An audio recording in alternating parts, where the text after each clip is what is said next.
Alors, je commencerai par m'intéresser au discours du régime Biya. Pourquoi je dis discours du régime Biya? Pourquoi je ne dis pas le discours de Paul Biya? Parce que moi, je n'ai aucune espèce de certitude que l'individu qu'on a vu parler à la télévision le 31 décembre 2020 soit réellement M. Biya. Parce que j'ai eu par le passé de nombreuses preuves qu'on nous a donné l'impression que c'est lui qui parlait, alors qu'il s'agissait d'une photo animée, d'une idole, fondement d'ailleurs de ce qu'on appelle aujourd'hui, avec beaucoup d'ironie, la photocratie camerounaise. Donc, je recommence. Le type qui a parlé le 31 octobre, le 31 décembre 2020, se présentant comme M. Paul Biya, président de facto de la République du Cameroun, moi, je ne suis pas sûr que c'est Paul Biya. Ce n'est pas uniquement parce que ce type-là, tout d'un coup, avait une dent de moins, alors que M. Biya a les moyens d'avoir des prothèses pour boucher ses trous dentaires, qu'on peut comprendre qu'il soit lié à son âge. Celui que nous avons vu là, l'homme édenté que nous avons vu, cet homme-là, je peux vous le faire parler tout de suite. Je vous prends son image et je le fais parler. Je peux lui faire prononcer le discours que je veux. Je vous l'ai déjà démontré. Moi, je fais partie de ceux qui ont pu animer des images, des photos de Paul Biya et faire des discours à Paul Biya. Moi, j'ai regardé cela et je ne suis pas convaincu que l'homme qu'on a vu là soit M. Biya. Et je suis convaincu que les moyens technologiques peuvent permettre de faire cette performance. Et je vous ai déjà donné la preuve de cela. Donc, pour moi, ce n'est pas Paul Biya qui a parlé, c'est le régime Biya. D'autant plus que je vous ai déjà démontré que Paul Biya est un individu qui est forcément dans l'un des trois états suivants. Soit il est mort, soit il est gravement incapable, soit il est dans le coma, soit troisièmement, il peut certes marcher, mais il a perdu la raison.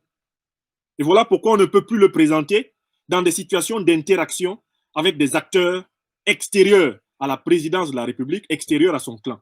Je recommence. Ma théorie de 2020 sur Paul Biya, pour moi, elle est encore valable. Et je n'ai pas le temps de ceux qui ont besoin de croire que la photo est vivante. Je dis que dans les trois cas, c'est-à-dire Paul Biya mort, Paul Biya empêché par une maladie grave, ou troisième cas, Paul Biya complètement sénile, la présidence de la République est vacante au Cameroun depuis très longtemps. Nous avons eu tort de ne pas nous en rendre compte le plus tôt possible. Nous avons des preuves certaines que plusieurs fois nous ont été présentées des individus qui étaient appelés Paul Biya, mais qui étaient en fait des sosies, des photos montées, des vidéos traficotées de M. Biya. Donc moi, je n'ai plus de temps à perdre parce que même si on prend la troisième hypothèse, à savoir que M. Biya est vivant mais complètement sénile, dans tous les cas, il n'exerce plus réellement les fonctions de président de la République. Il n'en est pas capable. Et ça correspond aux trois points de ma théorie.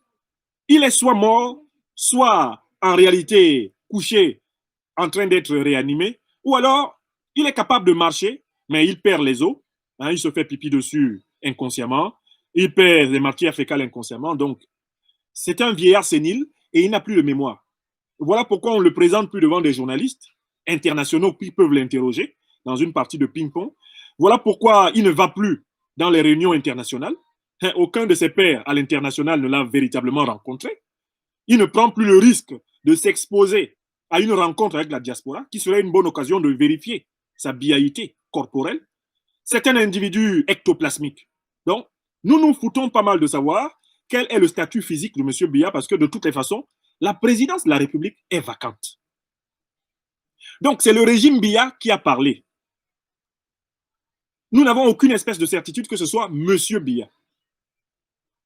Nous avons plutôt des certitudes que ce qui parle depuis plusieurs mois et peut-être plusieurs années au nom de M. Biya soit une chose fabriquée, une idole. D'ailleurs, fondement de toute la photolatrie qui s'est emparée du pays depuis lors.